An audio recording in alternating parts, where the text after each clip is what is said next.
It is Grim here, living the dream in February 2023, and I'm on the beach here in Puerto del Carmen in Lanzarote. And as you can see from the introduction card, this is a pure trip report, and it's a trip report on board Jet2 in a 737 all the way from Glasgow down to here in Lanzarote.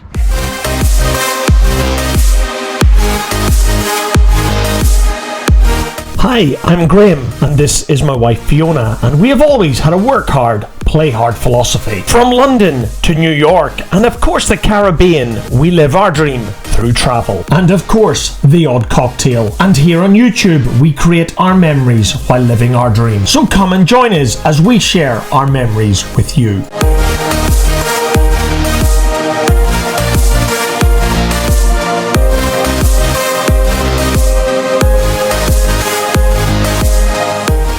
You joined Fiona and I just after 6 a.m. on Saturday as we're making our way along the M8 towards Glasgow Airport. Our Jet2 flight to Lanzarote was leaving Glasgow at 9:30 a.m, which was a very sociable hour to fly. But check-in for the flight opened 3 hours before, so that was 6:30 a.m. Fiona and I wanted to get to the airport a little bit earlier because we wanted to get a nice, decent breakfast. And with Glasgow Airport parking costs back to pre-pandemic prices, I had booked us in to the long stay car park, which meant we would have a short bus ride to the terminal. Hence, we were bang on schedule to be at the check-in desks 3 hours before our Jet2 flight down to Lanzarote.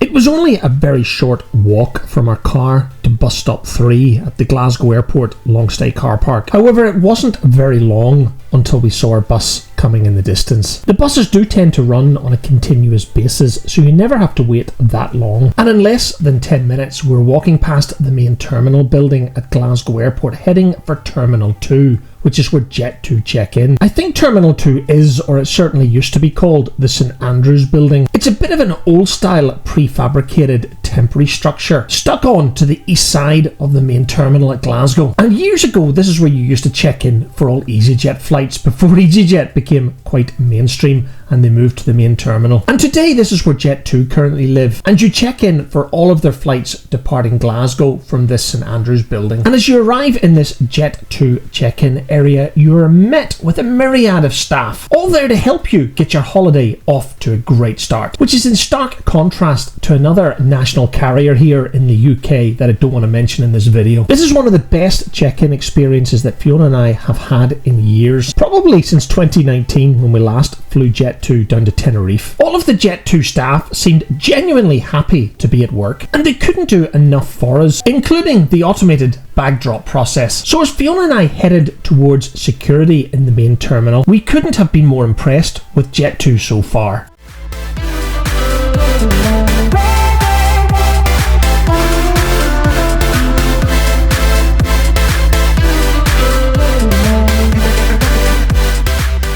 After having some slight difficulty with the security scanner scanning my printed boarding pass, Fiona and I were through, heading to the security scanners. And again, I think Fiona and I were really shocked at how efficient this process was this morning. Again, there was plenty of staff and no lines at all. So Fiona and I were now walking through the obligatory duty-free shop, wondering when something was going to go wrong with this trip, because so far everything was spot on and perfect. And I do mean perfect, guys, because Fiona didn't buy anything at all. So the next stop was Frankie and Benny's for breakfast.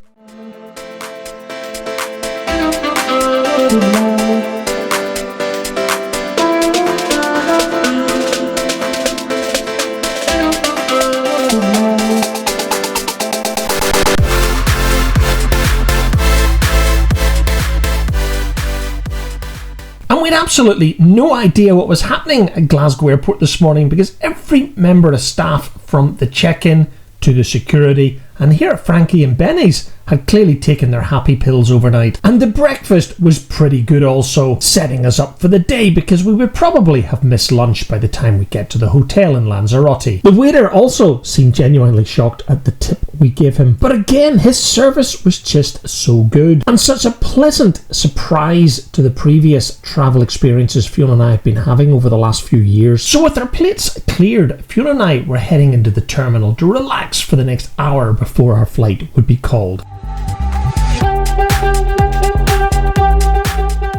And it wouldn't be long until we were on the move again, this time in the direction of the international gates here at Glasgow Airport.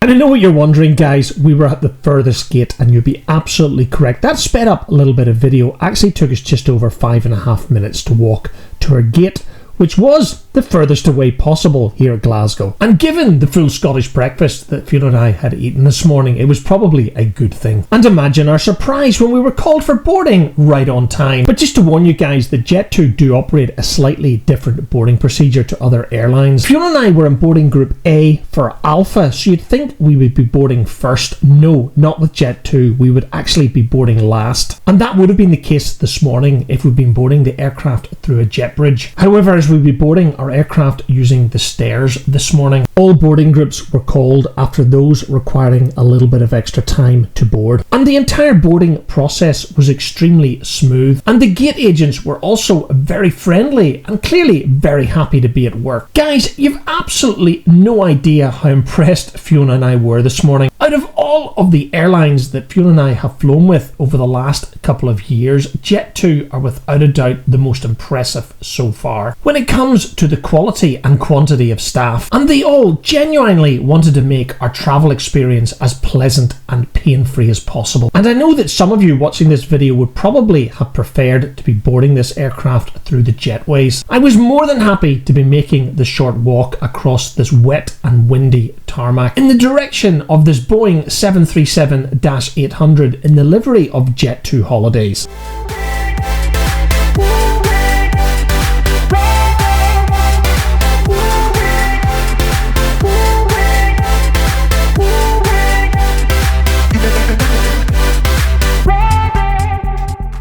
The bottom line, guys, Jet2 don't profess to be anything else other than an ultra low-cost airline, primarily serving the holiday and leisure market. Fiona and I were in seats 3E and F, which we had paid a little bit extra for. But on the other hand, Jet2 do offer a very generous hold baggage allowance of 22 kilograms per passenger. Unlike Ryanair, who are just passing us now, heading towards runway 23 here at Glasgow. We did, however, push back about 10 minutes late, and this was due to Portuguese air traffic control restriction slot, but the captain kept us up to date continuously, and it wasn't long until we were pushing back and heading towards the same runway as the Ryanair ahead of us.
As I said previously, we departed Glasgow on runway 23 in a southwesterly direction, tracking down the Ayrshire coast in the direction of Northern Ireland. Our routing southbound to Lanzarote would then take us overhead Dublin, heading towards Cork on the southernmost tip of Ireland. We would then cross the Bay of Biscay, however staying out of French air traffic control, before crossing over the northwest tip of Spain and then down the western coast of Portugal. We would leave Portuguese airspace just south of Faro, before crossing into Moroccan airspace in North Africa, crossing the North Atlantic towards Lanzarote, which is the most northerly of the Canary Canary Islands. And today's ride was a Boeing 737-800 in the livery of Jet2 Holidays. And this particular aircraft was delivered brand new from the Boeing factory in Seattle, Washington, to Jet2 on the 22nd of January 2019. And as we departed Glasgow, Fiona and I did our best to sit back, relax, and try to enjoy this 4.5-hour flight between Glasgow and Lanzarote. I realise I said this when we last flew Jet2 back in July 2019,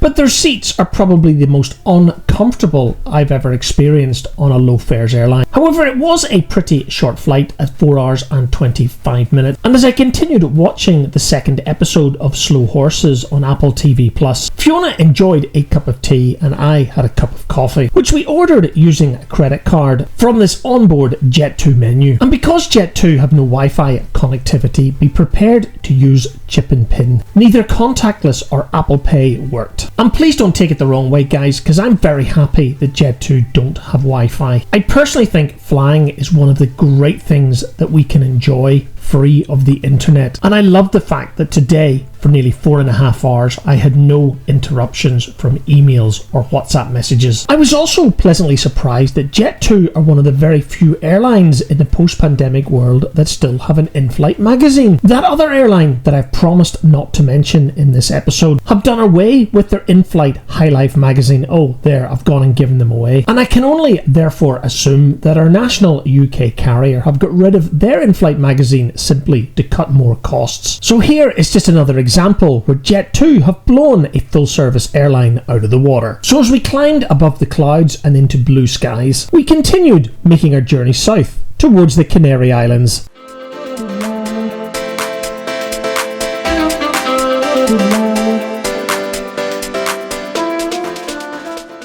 As we found out during this trip, Lanzarote suffers approximately twice a year from a storm that drags in a lot of sand from the Sahara during heavy winds. And sadly, this was one of those weeks where we would be experiencing Lanzarote at its worst. The red Martian-like landscape covered in a reddish haze caused by the dust sand from the Sahara. And as you can see here from Flight Radar 24, the strong winds and low visibility meant the pilots went into a hold just north of the island of Lanzarote, giving them and the air traffic controllers on the ground time to plan the appropriate approach. And as a result, we made a very unusual approach into Lanzarote on the southeasterly runway. But as you're going to see in a minute, as we made the approach, visibility wasn't great.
So as Fiona and I leave the aircraft heading in the direction of the terminal building here in Lanzarote, how would I sum up Jet2 as an airline? The bottom line, guys, and I know I've said this before, but Jet2 do not pretend to be anything else other than an ultra low-cost carrier focusing on the holiday and leisure market. However, unlike all of the other low-cost carriers, and I include British Airways in that statement, you get a very generous hold baggage allowance of 22 kilograms, and the cost to reserve a seat isn't that expensive. However, what separates Jet2 from all of the other airlines that have flown over the last number of years, they not only have plenty of staff there to support their customers, their flying passengers, but every single one of the Jet2 team that we encountered during our flight down to Lanzarote were without a doubt ambassadors for their airline. They all seemed to really enjoy their job. They all seemed 100% focused on their flying passengers enjoying their experience. From the pre-departure emails and texts that I received, to the check-in, the boarding process, the flight itself, and landing here at Lanzarote, Jet2 and their staff kept us informed the entire journey. And if they can do it, you've got to ask yourself the question, why can't British Airways? Oh well, I knew I'd probably mention them at some point during this episode. And as for the landing process here in Lanzarote, it was probably one of the easiest airports we've ever navigated.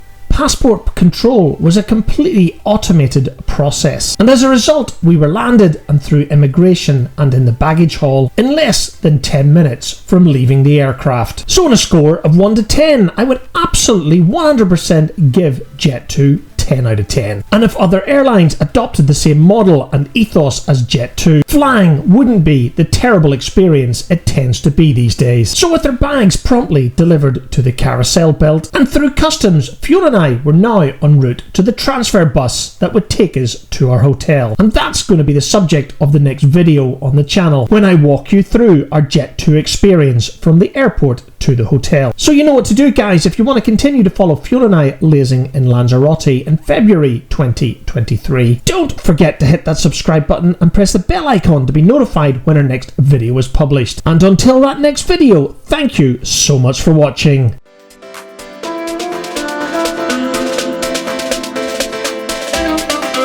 Good morning.